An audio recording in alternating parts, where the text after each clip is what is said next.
નમસ્કાર વિદ્યાર્થી મિત્રો, અગાઉ આપણે કેન યુ ઇન્સ્ટોલ લવ, શું તમે પ્રેમ પ્રસ્થાપિત કરી શકો છો, એ નામનું લેસન આપણે શરૂઆત કરી. એ લેસનની અંદર મિત્રો તમે જોયું કે કોઈના માટે દિલમાં સ્થાન બનાવવું, હૃદયની અંદર સ્થાન બનાવવું, ચાહે એ વ્યક્તિ ગમે તેવી હોય તો એ કેટલું જટિલ કાર્ય છે આપણે સમજી શકીએ છીએ. પણ અહીંયા એ જ જટિલ કાર્યને લાઈફની અંદર, આવનારા સમયની અંદર કે તમારા ચાલુ સમયની અંદર તમે જોઈ શકો છો કે એવી પણ વ્યક્તિઓ હશે કે તમારે એમને અપનાવવી પડતી હોય છે. તો વિદ્યાર્થી મિત્રો, એ જ લેસનને આપણે આગળ દોહરાવતા આજે એ લેસનની શરૂઆત કરતા પહેલા હું તમને થોડીક પ્રશ્નોત્તરીની વાત કરી લઉં. તો જે પેરેગ્રાફમાંથી પ્રશ્નો પૂછાય છે એ પેરેગ્રાફના પ્રશ્નો મેં અહીંયા મૂકેલા છે. જે હમણાં હું લેસન ચલાવીશ એની અંદર એ પ્રશ્નો આવશે. એ પ્રશ્નો ફકરા રૂપે પૂછાતા હોય છે. ફકરામાંથી આપણે જોઈએ છીએ કે સેક્શન એ, મેં અગાઉની વાત કરી હતી તમને કે સેક્શન એની અંદર પેરેગ્રાફ ઉપરથી પ્રશ્નોના જવાબ લખવાના આવે છે. એ ટેક્સ્ચ્યુઅલ હોય છે, એટલે આપણા જે પણ લેસનો છે એમાંથી જ પૂછાતા હોય છે. એક પેરેગ્રાફ હોય એના નીચે 2 પ્રશ્નો હોય, બીજો પેરેગ્રાફ હોય એના નીચે 2 પ્રશ્નો હોય. આ રીતે પ્રશ્નોત્તરી આવતી હોય છે મિત્રો. ફકરામાંથી પ્રશ્નોના જવાબ લખવાના હોય છે, પણ કયો પ્રશ્ન કેવી રીતે લખવો એના જવાબ રૂપે મેં અહીંયા લખેલું છે, બરાબર. તે સાથે સાથે બીજું એવું પૂછાતું હોય છે કે ટાઇટલ ઓફ ધ રીડ્સ.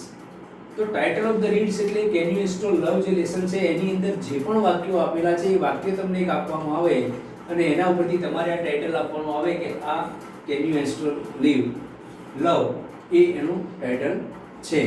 એ જ રીતે બીજો લેસન હોય વોલ્ટ ડિઝની, તો તમને એનું સેન્ટેન્સ આપેલું હોય તો તમે એના ઉપરથી લખી શકો કે વોલ્ટ ડિઝનીનું છે.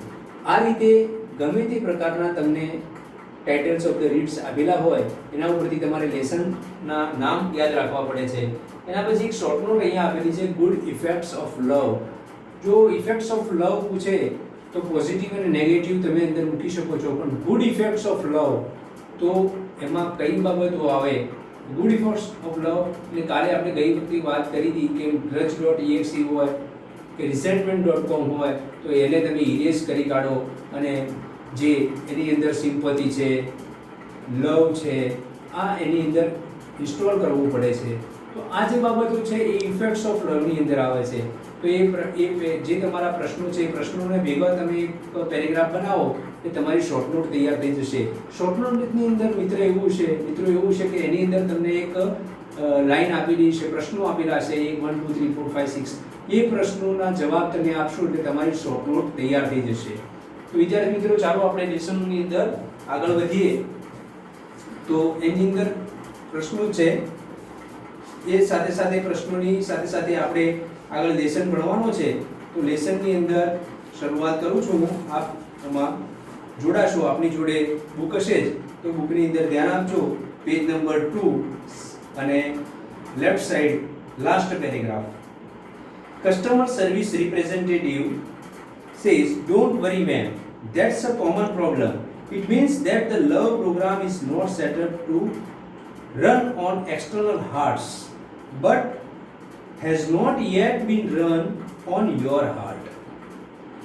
કસ્ટમર સર્વિસ રિપ્રેઝેન્ટેટિવ છે એ કસ્ટમરને કહે છે, બંને બહેનો હોય છે, એટલે કહે છે કે ડોન્ટ વરી મેમ, ચિંતા ના કરશો madam, that's a common problem. આ દરેકને આ પ્રશ્ન હોય છે. It means that the love program is set up to run on external hearts. તમે બીજાના હાર્ટની અંદર તો એ પ્રોગ્રામ સેટ કરી શકશો, but first of all you should have to set that program in your heart first. પહેલા આપણા હાર્ટની અંદર એ programme set થવો જોઈએ, then only we can exchange that feelings with others hearts. ત્યારે જ આપણે આપણી ફિલિંગ્સ બીજાને શેર કરી શકીએ, એની ફિલિંગ્સ આપણે મેળવી શકીએ. આ એક one type of exchanging matter થઈ. તો it is one of those complicated programming things but is non-technical terms. It means you have to love your own machine before it can love others. So I have told you further in the sentence that first of all, if you want to love others, then you first love yourself. પહેલા તમે બીજાને ચાહતા પહેલા તમે તમારી જાતને ચાહો. આપણે આપણી self acceptance, આપણે પોતાની જાતને સ્વીકૃત કરવી જોઈએ કે ના, મારી અંદર આ પોઝિટિવિટી છે, મારા અંદર આ સારી બાબત છે. એ વસ્તુને જ્યારે ક્યારે શેર કરી શકીએ? જ્યારે આપણે પોતે એના માલિક હોઈએ, આપણા શરીરના આપણે માલિક છીએ.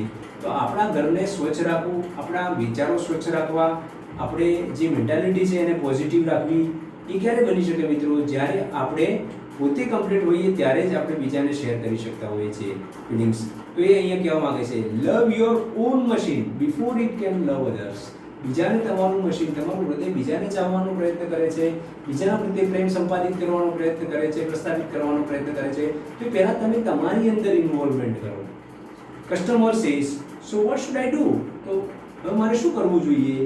પ્રશ્ન કરે છે, what should I do? Customer service representative says, can you find the directory called self acceptance? Customer service representative કહે છે કે શું તમારા જોડે એવું કોઈ ડિરેક્ટરી છે, એવી કોઈ નામાવલી છે કે જેની અંદર તમે સેલ્ફ એક્સેપ્ટન્સ કહી શકો? તમારી જોડે છે એવું કંઈ વ્યવહારિકતા કે જેમાં તમે સ્વયં સ્વીકૃત કરી શકો છો? Customer says, yes I have it. હા, કે મારી જોડે છે. Customer service representative says, excellent, you are getting good at this. Customer service representative કહે છે, excellent, you are getting good at this. તો કે તમે અહીંયા ખૂબ જ પ્રતિભા, સારી એવી પ્રતિભા તમારી જોડે છે. Excellent, you are getting good at this. Customer says, thank you. Customer service representative says, you are welcome. જ્યારે કોઈ આપણને થેન્ક યુ કે તો આપણે એને વળતો જવાબ કહી શકીએ છીએ, યુ આર વેલકમ. તો એ રીતે એમને એક મેનર્સ આપણે અહીંયા જોવા મળે છે. Click on the following files and then copy them to the my heart directory. System બતાવે છે કે કેવી રીતે એને એ ફાઇલને કોપી કરવી. જો કમ્પ્યુટરની અંદર આપણે કોપી એન્ડ પેસ્ટ કરી શકીએ છીએ, ત્વરિત થઈ જાય છે, ઇરેઝ તરત થઈ જાય છે, પણ એ પાછું રિસાયકલ બિનમાં પડ્યું હોય છે. તો એ જ રીતે આપણા માઇન્ડની અંદર પણ આવું છે. કોઈ વ્યક્તિ સાથે તમારે કોઈ પ્રોબ્લેમ થયો, કંઈ વાતચીત, તો તમે એને થોડીક વાર માટે ડિલીટ કરો છો, પણ વાસ્તવિકતા તમારા ડસ્ટબિનમાં એ પડી જ હોય છે. કચરાપેટી કહેવાય. હું એમ કહેવા માંગુ છું કે ડસ્ટબિનને પણ ખાલી કરી દેવી જોઈએ, જેથી કરીને એની એરર્સ આપણાને વારંવાર ટોર્ચરિંગ ન કરે. એટલે અહીંયા કહે છે, click on the following files and then copy them to the my heart directory. Forgive self ડોક્યુમેન્ટની વાત કરી છે. સેલ્ફ એસ્ટીમ .txt અને realise worth .txt and goodness .doc document જે ફાઇલ છે. તો એમ કહે છે કે તમારા ડિરેક્ટરીને તમે બીજી ખાલી કરી અને એની અંદર ફોરગીવ સેલ્ફ એટલે માફી આપવી, કોઈને માફ કરી દેવું, જતું કરવું, ત્યજી દેવું, એવી ભાવના તમે ક્રિએટ કરો. સેલ્ફ એસ્ટીમ એટલે કે તમારા પોતાનું સેલ્ફ, સ્વયંભૂ પોતે સામેવાળી વ્યક્તિને તમે એટલા સોબર બનો જેથી કરીને તમારી અંદર એ પોઝિટિવ વાઇબ્રેશન મળી રહે. રિયલાઇઝ વર્થ .txt અનુમાન પણ પોઝિટિવ વાઇબ્રેશનની જેમ આવવું જોઈએ. And last is goodness .doc. Goodness એટલે આપણું વર્તન, વાણી કે વિવેક, આ ત્રણ જે વી છે એને યોગ્ય દિશામાં લઈ જવા, એ આપણી ગુડનેસ છે. The system will overwrite any conflicting file and begin patching any faulty programming. The system will overwrite and conflicting file and begin patching with faulty programming. Also, you need to delete selfcritic.exe from all directories. આપણી જોડે directories જે હોય છે તો એની જે વ્યક્તિઓ આપણા નજીકમાં આવી હોય, જે પરિબળો આપણા વચ્ચે ઉપસ્થિત થયા હોય અને જે વ્યક્તિની વિચારધારાઓ આપણા અંદર સંપાદિત થઈ હોય, એની જે ડિરેક્ટરી બનેલી છે તમારા હૃદયની અંદર કે આ વ્યક્તિ એટલે આવી વિચારધારા, આ માણસ એટલે આવું, આ માણસ આવું, તો જેના જે નેગેટિવ એપ્રોચ છે અને સેલ્ફ ક્રિટિક એટલે કે એની અંદર જે ક્રિટિસિઝમ છે, કોઈને ટીકા કરવી, નિંદા કરવી, ઈર્ષા કરવી, આ જે ગેરભાવ છે એને તમે શું કરતા રહો? ફ્રોમ ઓલ ડિરેક્ટરીઝ એને ડિલીટ કરી નાખો. And then empty your recycle bin afterwards to make sure it is completely gone and never comes back. અને એની અંદર તમારા મેં હમણાં અગાઉ વાત કરી કે there is the dustbin in computer, recycle બિન હોય છે, આપણા અંદર પણ આ વસ્તુ પડેલી છે, તો રિસાયકલ બિનમાંથી પણ ડિલીટ એને કરવાની છે, કાયમી માટે એવી વસ્તુને ડિલીટ કરી નાખો જેથી કરીને આપણે પોતે એકદમ ફ્રેશ રહી શકીએ. એટલે એ કહેવા માંગે છે અહીંયા કે ફ્રોમ ઓલ કે છે કે the system will overwrite any conflicting file and begin patching any faulty programming. Also you need to delete selfcritic.exe from all directories and then empty your recycle bin afterwards to make sure it is completely gone and never comes next. recycle bin માંથી જશે એટલે વળી પાછું ક્યારે આવશે નહીં. તો મિત્રો અગાઉ જોઈએ આપણે હવે એમાં આગળ જોઈએ. Customer says got it, hey my heart is filling up with really neat files.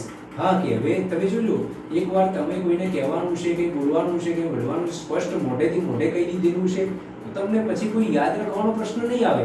પણ તમે બીજા 10 જણને એ વ્યક્તિને નહીં કહો, પણ બીજી વ્યક્તિઓને 4-5 વ્યક્તિઓને તમે વારંવાર પોઈન્ટ આઉટ કરતા રહેશો કે એ વ્યક્તિ આવી છે. જ્યારે તે વ્યક્તિને ખબર પડશે તમારા વિશે ત્યારે કેવું અનુમાન થઈ શકે છે મિત્રો, આપણે જોઈ શકીએ છીએ.